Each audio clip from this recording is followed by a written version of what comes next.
Hello viewers, இன்றைக்கி நாம் கேட்க போகிற கதை வெற்றியின் ரகசியம். இந்த கதையை பஹ்ரைனில் ஒர்க் பண்ணிட்டு இருக்கிற தஸ்தகீர் காஜா திருநெல்வேலியில் இருக்கிற தன்னோட செல்ல மகள் பாத்திமா ஜுமானாவுக்கு டெடிகேட் பண்ணுறார். ஓகே, இப்போ கதைக்கு போகலாமா? ஒரு ஊரில் கோபி ராமன்னு 2 ஃப்ரெண்ட்ஸ் இருந்தாங்க. அவங்க வீட்டில் பணத்துக்கு ரொம்ப கஷ்டமாக இருந்ததால் வேலைக்கு போகலாம்னு நினைக்கிறாங்க. ஒவ்வொரு இடத்துலையா போய் வேலை கேட்குறாங்க. ஒரு சில இடத்துல எல்லா விவரமும் கேட்டுட்டு வேலை இருக்கும்போது சொல்கிறோம்னு சொல்கிறாங்க. ஒரு சில இடத்துல வேலை இல்லைன்னு சொல்லி அனுப்பிடுறாங்க. பெரிய படிப்பு எதுவும் இல்லாததால் அவங்களுக்கு எங்கேயுமே வேலை கிடைக்கல. எல்லா இடத்துலையும் வேலை தேடி கிடைக்காம வழியில் இருந்த ஒரு மரத்தடியில் சோகமாக உட்காந்துட்ருக்குறாங்க. அப்போ அந்த வழியாக காய்கறி வியாபாரம் பண்ணிக்கிட்டு வந்த வயசானவர் ஒருத்தர் அவங்கள பார்த்து, ஏன் தம்பிகளா இங்கே வந்து சோகமாக உட்காந்துருக்கீங்கன்னு கேட்குறாரு. அவங்களும் தங்களுக்கு வேலை கிடைக்காத விஷயத்த சொல்கிறாங்க. அவர் அதுக்கு, உங்களுக்கு வேலை கிடைக்கலன்னா நீங்களே ஏதாவது தொழில் ஆரம்பிக்க வேண்டியதானேன்னு கேட்குறாரு. நாங்கள் பெருசாக எதுவும் படிக்கலை, வீட்லேயும் தொழில் ஆரம்பிக்க பணம் கொடுக்குற அளவுக்கு வசதியெல்லாம் இல்லைன்னு ராமு சொல்கிறான். இந்த கிராமத்தில் என்ன தொழில் செய்ய முடியும்? எந்த முன்னேற்றமும் இல்லாத பின்தங்கிய கிராமம், இன்னும் கேஸ் கூட வராமல் விறகு அடுப்போட போராடிக்கிட்டு இருக்கிற மக்கள் அப்படின்னு கோபி சொல்கிறான். அப்போ விறகு வெட்டுறதே ஏன் உங்கள் தொழிலாக எடுத்துக்கக்கூடாது?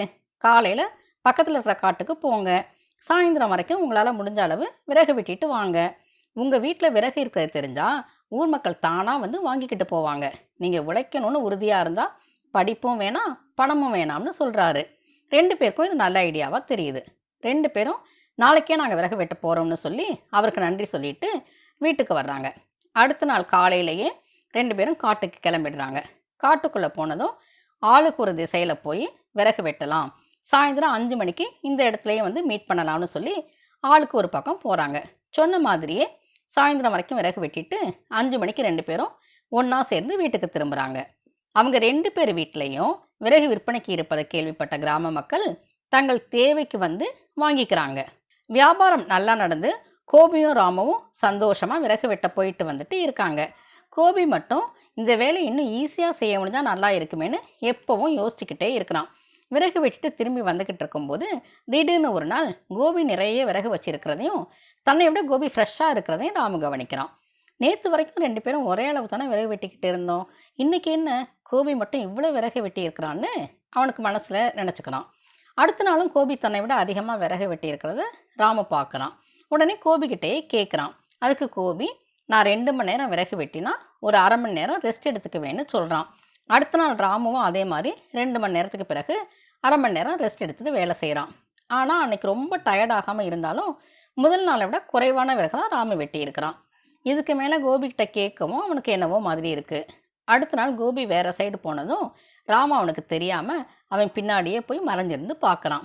கோபியும் 2 மணி நேரம் விறகு வெட்டிட்டு ரெஸ்ட் எடுக்க உட்காடுறான். அந்த அரை மணி நேரமாக அவன் சும்மா உட்காந்துருக்கல, அந்த ஓய்வு நேரத்தில் அவன் கோடாரியை தீட்டி வச்சிடுறான். இப்போ தான் ராமுவுக்கு புரியுது கோபி நிறைய விறகு வெட்டியதோட ரகசியம். இந்த கதையிலேருந்து நாம் என்ன தெரிஞ்சுக்கிட்டோம்னா, நாம் ஓய்வு எடுக்கிற நேரத்தில் சும்மா தான் இருக்கணும்னு நினைக்காம நம்ம செஞ்சுக்கிட்டு இருக்க வேலையை ஈஸியாக செய்கிறதுக்கான வழியை கண்டுபிடிச்சோன்னா நமக்கு வாழ்க்கையில் நல்ல முன்னேற்றம் கிடைக்கும். ஆமாம், நீங்கள் உங்கள் வேலையை எப்படி ஈஸியாக செய்கிறதுன்னு பிளான் பண்ண ஆரம்பிச்சிட்டிங்க தானே? ஓகே, மீண்டும் அடுத்த கதையில் நாம் சந்திக்கலாம். அது வரைக்கும் உங்ககிட்ட இருந்து விடைபெறுவது கதை மாலையிலிருந்து ராஜி. இந்த கதை உங்களுக்கு பிடிச்சிருந்தா லைக் பண்ணுங்கள், உங்கள் ஃப்ரெண்ட்ஸ்க்கு ஷேர் பண்ணுங்கள். இது மாதிரி நல்ல கதைகளை கேட்க உடனே கதைமாலை சேனலுக்கு சப்ஸ்கிரைப் பண்ணுங்கள். கதையை பற்றின உங்கள் கருத்துக்களை எங்களுக்கு கமெண்ட் பண்ணுங்கள். நீங்கள் கேட்கணுன்னு ஆசைப்படுற கதைகளையும் மறக்காமல் கமெண்ட் பண்ணுங்கள்.